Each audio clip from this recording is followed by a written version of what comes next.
Welcome all. My name is James Afungu, and today we have a special guest, and it will be an honor for him to introduce himself. Thank you very much, James. So it's Sabelo Nkosi from the city of Durban. I work in the Environmental Planning and Climate Protection Department in eThekwini Municipality, that's a local government authority for the city of Durban. So currently responsible for what we call biodiversity planning in the city of Durban. Could you please describe the geographical setup of eThekwini municipality? We are on the southernmost part of the continent, and Durban falls within the province of KwaZulu-Natal, which is along the east coast. In Durban, it's only metropolitan municipality in KwaZulu-Natal.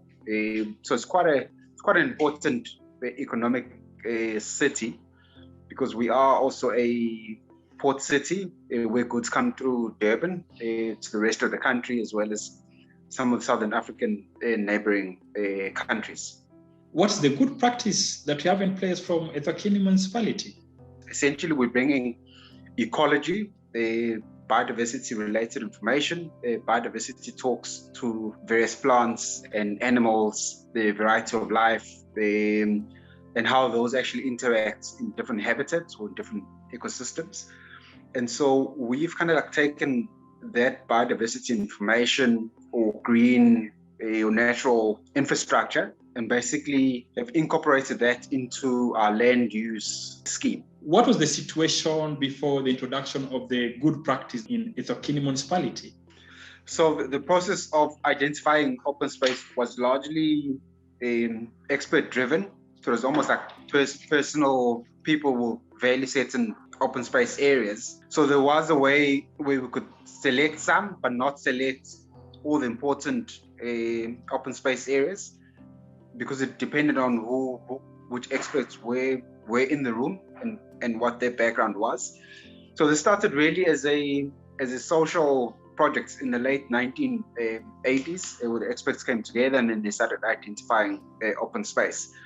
But the other issue was that these open spaces, although they were identified by environmental professionals, they were actually sitting outside of the formal planning language, meaning that they were not really considered when land use decisions were being made or when we were putting together our special development frameworks.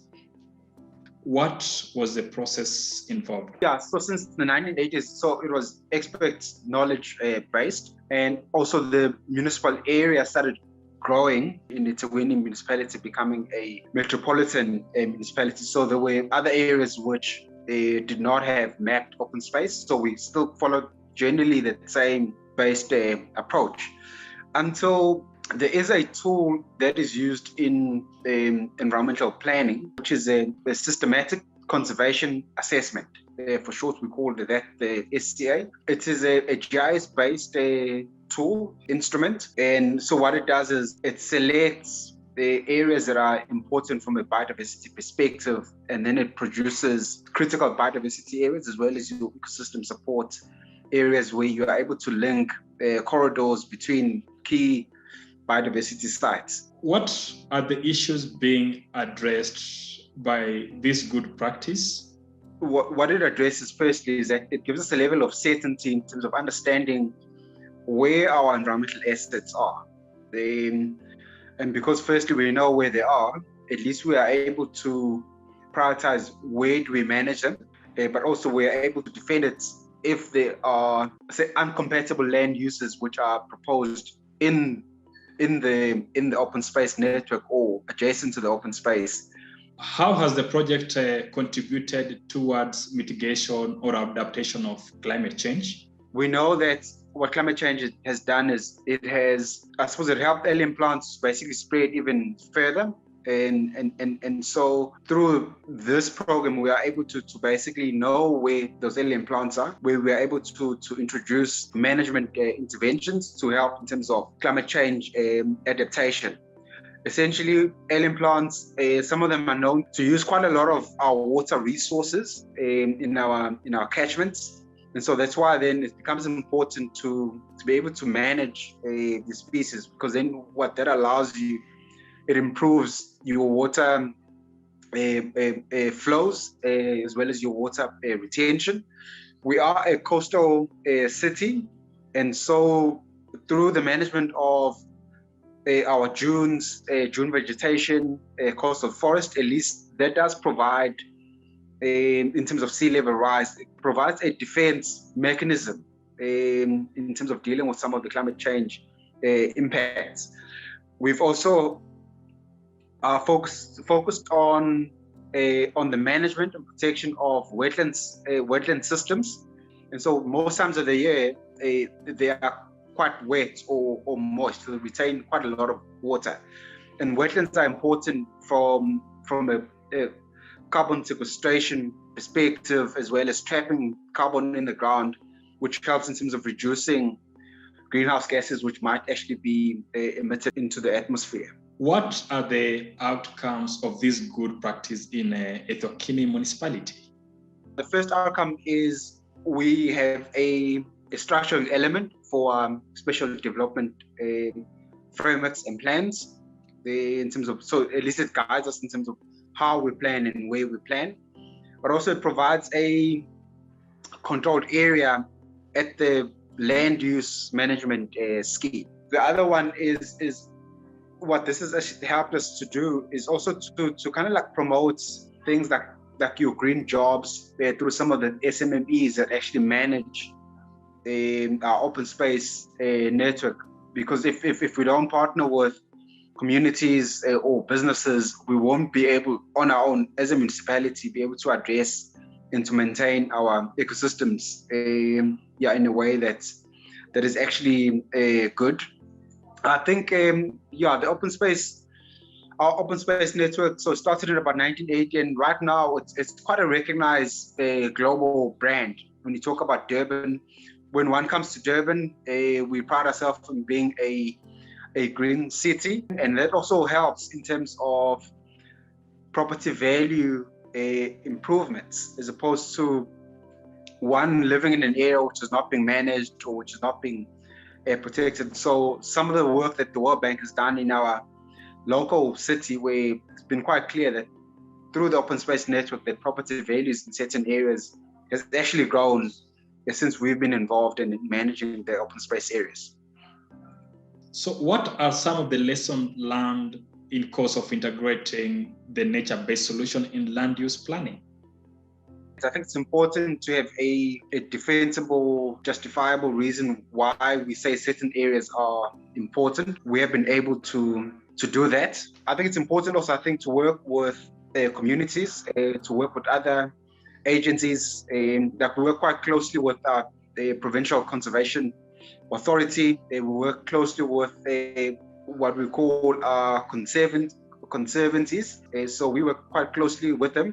We even established things like a quarterly biodiversity forum where we are able to bring all of the stakeholders together so we can discuss and talk about environmental management issues. So I think working with communities, working with stakeholders is important. What are the lessons learned more specifically to gender concerns? We have created what we call our treepreneurs, essentially people that actually grow plants and trees for us so that we can actually replenish some of our forested or impacted areas. The women have actually been the ones, because traditionally they've been the ones maybe who might be unemployed, who might not have, a better formal education as maybe men, especially in the rural sort of settings.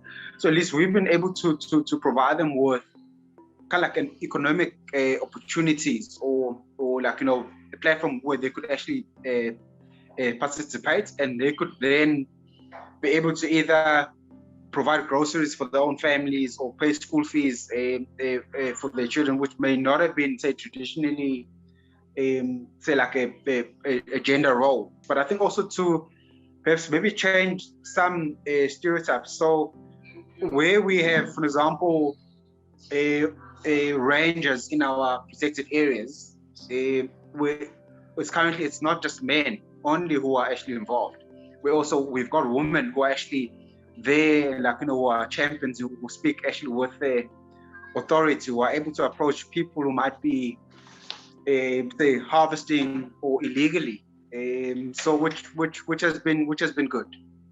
What are the necessary preconditions to transfer this practice to another place? So I think for me, like, it needs champions, firstly, and then I think to always be guided by scientific approaches. If you approach things in a scientific way, you can be able to stand anywhere. So whether it's with the council or with other departments, or whether it's developers who might have a different view.